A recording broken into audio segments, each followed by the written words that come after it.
WrestleMania Backlash से पहले Roman के कज़न भाई जिमी ऊसो और सिज़ारो हुए रोमन पर भारी। और कौन कौन हुए नए चैंपियन इस फ्राइडे नाइट स्मैकडाउन में और क्या क्या हुआ, सारा कुछ बात करेंगे इस वीडियो में। तो वीडियो स्टार्ट करते हैं। दोस्तों, इस फ्राइडे नाइट स्मैकडाउन की शुरुआत हुई जे ऊसो के साथ और Jey Uso the head of the table the tribal chief Roman Reigns को इंट्रोड्यूस कर रहे थे। बाद में रोमन ने हाथ में माइक ले लिया और बोले सिज़ारो एक बहुत ही बढ़िया सुपरस्टार है, पर सिज़ारो कभी मेरे को नहीं हरा सकते क्योंकि मैं एक प्रोफेशनल रेसलर से भी बहुत बढ़कर हूँ। बाद में उधर जिमी ऊसो ने इंटरफेयर कर दिया और रोमन की बात आगे ही बढ़ने जा रही थी तो बीच में ही रोक दी और जिमी ऊसो आकर जे ऊसो को बोलने लगे, तुम मेरा साथ देते हो तो मैं भी ट्राइबल चीफ बन सकता हूँ। बाद में रोमन रेंस को घुसाया और रोमन रेंस बोले, तुमको इतना ही दम है तो अपने आप को प्रूव करके दिखाओ, क्या तुम सिज़ारो को बीट कर सकते हो। जिमी ऊसो ने यहीं पर सिज़ारो को ललकारा और सिज़ारो आते हुए दिखे और सिज़ारो ने उनका चैलेंज एक्सेप्ट कर लिया इस फ्राइडे नाइट स्मैकडाउन में मेन इवेंट के लिए। इसके बाद दोस्तों हमको बहुत ही बढ़िया वुमेन्स टैग टीम चैम्पियनशिप देखने को मिला। नाया जैक्स और शेना बेजलर और नटालिया और टमीना के ना बेजलर और नाया जैक्स को हराकर टमीना और Natalya new tag team women's champion देखने को मिले। रेसलमेनिया बैकलेश से पहले new tag team women's champion हमको देखने को मिले। इसके बाद दोस्तों हमको अपोलो क्रूज का सेगमेंट देखने को मिला। अपोलो क्रूज उनकी सक्सेस की बात कर रहे थे और उनके बॉडीगार्ड की तारीफ़ कर रहे थे और उनके बॉडीगार्ड अजीस्ट को नाइजीरियन का गोल्ड मेडल भी दे डाला और उनकी तारीफ़ कर रहे थे। तभी उधर बिगी, सेमी ज़ेन और केविन ओवेंस एक के बाद एक इंट्रोडक्ट करते हुए दिखे और तीनों में घमासान हो गई।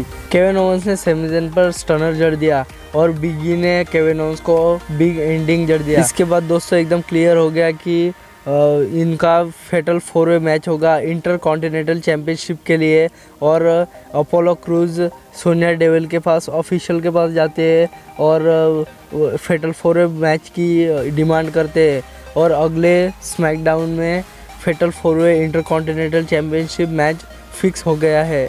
इसके बाद रे मिस्टेरियो और डॉल्फ ज़िगलर की मैच होते हुए हमको देखने को मिला और पिछले स्मैकडाउन में डोमिनिक मिस्टेरियो और डॉल्फ ज़िगलर की मैच थी, उसमें डॉल्फ ज़िगलर हार गए थे।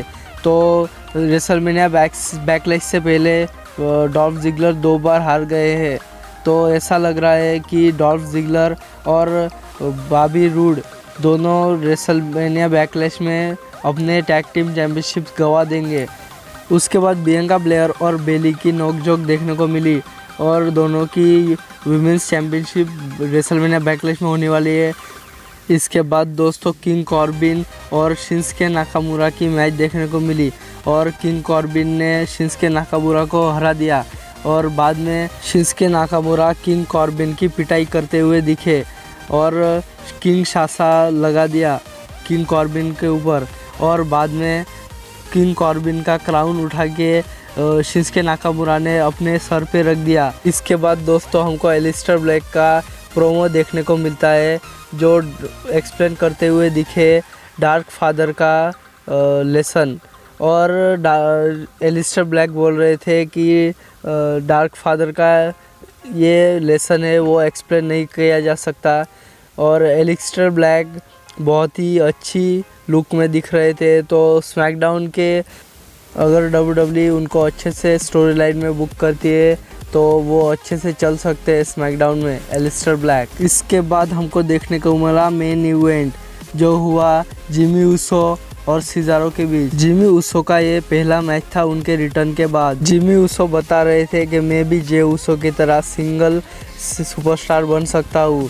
तो उधर बाद में जिमी ऊसो हारते हुए दिखे क्योंकि उसमें रोमन रेंस ने इंटरफेयर कर दिया और जिमी ऊसो हारते हुए दिखे हमको।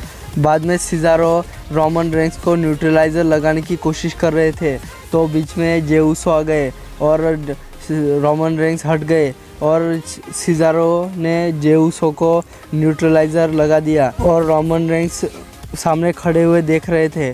फिर भी रोमन जे ऊसो को बचा नहीं पाए क्योंकि रोमन रेंस चाहते थे कि मैं मैच से पहले इंजर्ड नहीं होना चाहता, इसलिए रोमन रेंस ने जे उसो को बचाने की कोशिश नहीं की। सिज़ारो लगातार जे उसो को 2-3 बार न्यूट्रलाइजर लगा देते हैं। अभी भी रोमन रेंस और उनके कज़न ब्रदर जिमी उसो, उनकी फैमिली में विवाद चल रहा है, अब भी कुछ ठीक नहीं हुआ है।